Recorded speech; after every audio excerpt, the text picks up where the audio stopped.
Something just shifted in the Middle East, and Washington is scrambling to make sense of it. Israel's acknowledgement that killing Khamenei may have been a catastrophic miscalculation isn't a diplomatic courtesy. It's a signal, a rare, uncomfortable admission that the strategic math didn't add up the way the planners promised. When a nation of Israel's intelligence capability expresses regret over a targeted killing at that level, you stop and ask, what do they know now that they didn't know before? And then comes Iran's answer. Not in words, but in hardware, a missile that fragments mid-flight into thousands of independent warheads. One launch, thousands of simultaneous impact points. No Iron Dome was designed for that arithmetic. No Patriot battery was built to intercept a swarm that size at that speed. This isn't a threat. This is a demonstration of deterrence architecture that rivals anything we saw during the Cold War, and the American people are barely hearing about it. Let me take you back to the moment this entire equation changed, because understanding where we are today requires understanding the sequence of decisions and miscalculations that brought us to this precise point in history. Israel made a choice, a deliberate, calculated, and ultimately consequential choice to remove Ayatollah Khamenei from the equation. The thinking, at least from what we can piece together, was straightforward in the way that dangerous ideas often are. Remove the ideological anchor, decapitate the theological authority holding the Islamic Republic together, and watch the whole structure wobble, fracture, and perhaps collapse inward on itself. That was the theory. And theories, as any serious military strategist will tell you, rarely survive first contact with reality. What actually happened was something entirely different. The Islamic Republic did not collapse. The power structure did not fracture in the ways the planners anticipated.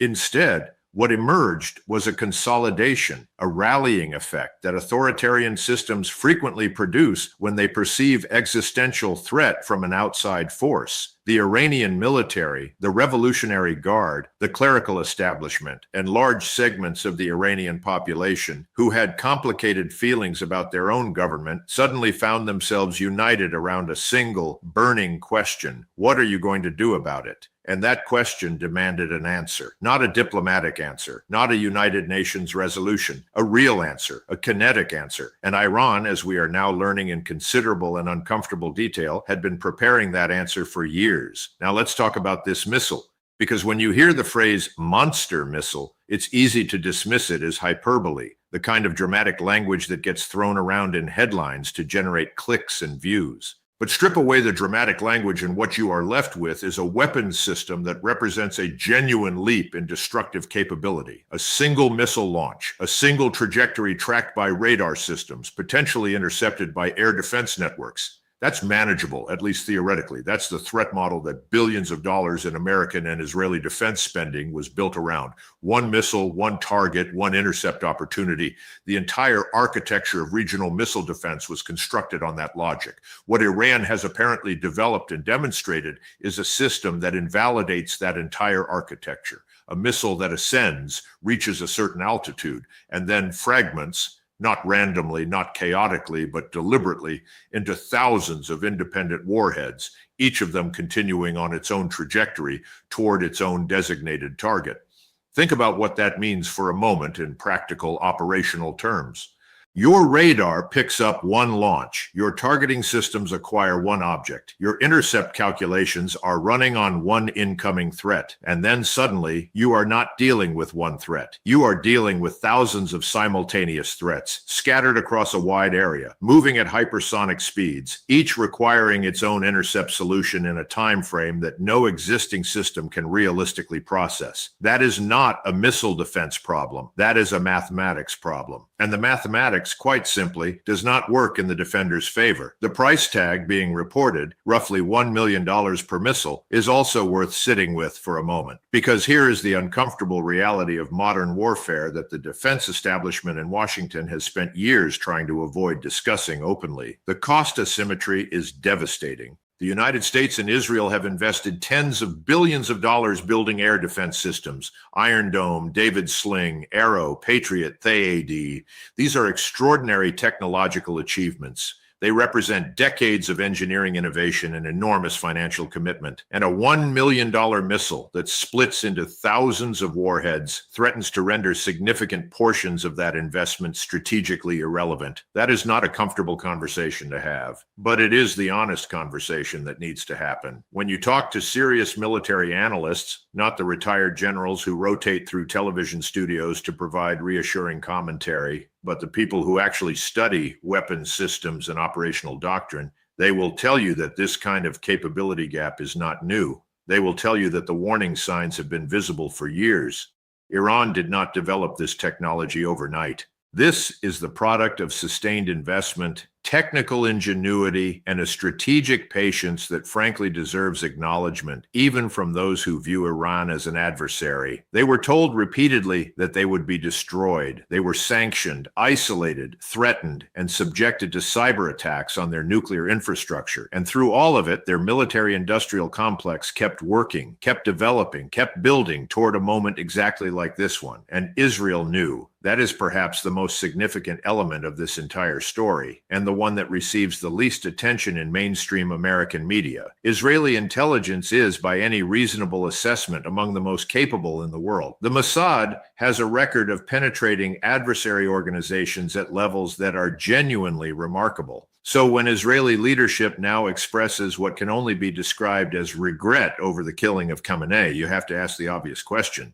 What did they learn after the fact that changed their assessment? What piece of intelligence, what capability demonstration, what operational reality came to light that made the architects of that decision conclude that the cost-benefit calculation was wrong? Because military and intelligence establishments do not admit regret casually. These are institutions built on projecting confidence and certainty. When they signal something different, it means something real has happened. The honest answer, pieced together from what is available in open source reporting and from understanding how these dynamics work historically, is that Iran's retaliatory capability was more developed than Israeli planners believed. The assumption was that Iran would respond, of course they would respond, but that the response would be manageable within existing defense frameworks, salvos of ballistic missiles, cruise missiles, drones, threatening certainly, potentially destructive, but fundamentally within the envelope of what modern air defense systems were designed to handle. The monster missile changes that calculus entirely. It suggests that Iran possesses the ability to saturate and overwhelm those defense systems in ways that were not fully accounted for in the original planning. Now step back and look at this from the American perspective, because this is not simply an Israel-Iran story. This is a story with direct and serious implications for American strategic positioning across the entire Middle East. The United States has significant military assets in that region, bases in Qatar, Bahrain, Kuwait, Saudi Arabia, Jordan, and elsewhere, naval assets in the Persian Gulf and the Arabian Sea, thousands of American service members within range of Iranian missiles. And if Iran has developed a fragmentation warhead system of the kind being described, the vulnerability profile of every single one of those assets changes overnight. The threat assessment that commanders are working from today is not the same threat assessment they were working from 6 months ago. And that has cascading effects on every aspect of American military planning in the region. There is also a broader geopolitical signal being sent here that goes well beyond the immediate military dimensions. Iran is communicating something to the entire world, and particularly to the nations of the global south who have been watching this conflict unfold with enormous interest. The message is essentially this: American military dominance and the Israeli military advantage in the Middle East are not as absolute as they have been presented. A nation that has been sanctioned and isolated and threatened for decades has developed weapons technology that challenges the most sophisticated air defense systems on the planet.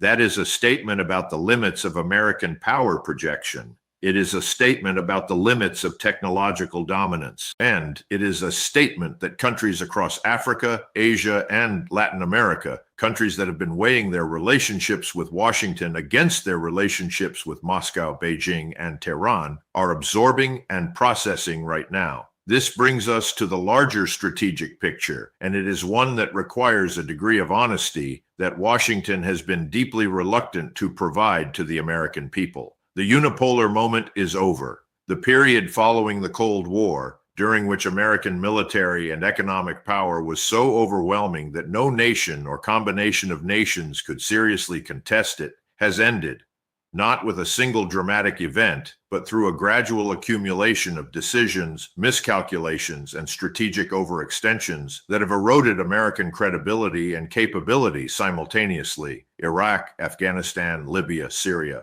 Each of these interventions consumed resources, generated enemies, and produced outcomes that strengthened adversaries rather than weakening them. And now we find ourselves in a situation where a country under decades of sanctions has developed a weapons system that American and Israeli defense planners are clearly taking very seriously indeed. The regret being expressed by Israeli leadership is not simply about Khamenei. It is about a broader strategic miscalculation that assumed military action could solve what is fundamentally a political and regional security problem. The Middle East does not need more targeted killings and more sophisticated missiles. It needs a political framework that acknowledges the legitimate security interests of all parties in the region, including Iran. That is an uncomfortable sentence for many people to read or hear. Iran's government has done and said many things that are indefensible. But discomfort with a government's behavior does not change the strategic reality that 85 million Iranians occupy a geographic and demographic position of enormous significance, and that no stable regional order is possible that permanently excludes them from consideration. What should concern every American taxpayer and every American citizen who is paying attention is the trajectory we are on, a trajectory in which military escalation is treated as a substitute for strategy, in which the elimination of adversary leaders is assumed to produce favorable outcomes without serious analysis of second and third order effects, in which weapon systems of terrifying sophistication are developed and deployed in the absence of any serious diplomatic framework for managing the tensions that make those weapons feel necessary. We have been down this road before. We know where it leads. The question is whether the people making these decisions in Washington and Tel Aviv have the wisdom and the courage to choose a different path before the mathematics of modern warfare produces consequences that no one can walk back.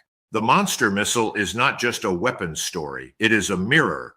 It reflects back at us the consequences of decades of policy choices that prioritized military solutions over diplomatic ones, that treated the Middle East as a theater for projecting power rather than a region of real human beings with real interests and real grievances. Iran did not develop this capability in a vacuum. It developed it in direct response to a strategic environment in which it perceived, with some justification, that military capability was the only language its adversaries were willing to hear. And now that language has been spoken in terms that cannot be dismissed or minimized, what comes next depends entirely on whether the decision makers in Washington are capable of an honest reckoning with how we arrived at this moment, not the reassuring reckoning that gets performed in congressional hearings and think tank panels. The real reckoning, the kind that acknowledges mistakes, accepts strategic realities, and builds policy on the world as it actually is, rather than the world as we wish it to be. The American people deserve that honesty. They deserve leaders who will tell them the truth about what is happening in the Middle East, why it is happening, and what it will cost to navigate toward a more stable and less dangerous future. Whether they get that honesty is, at this particular moment in history, genuinely uncertain.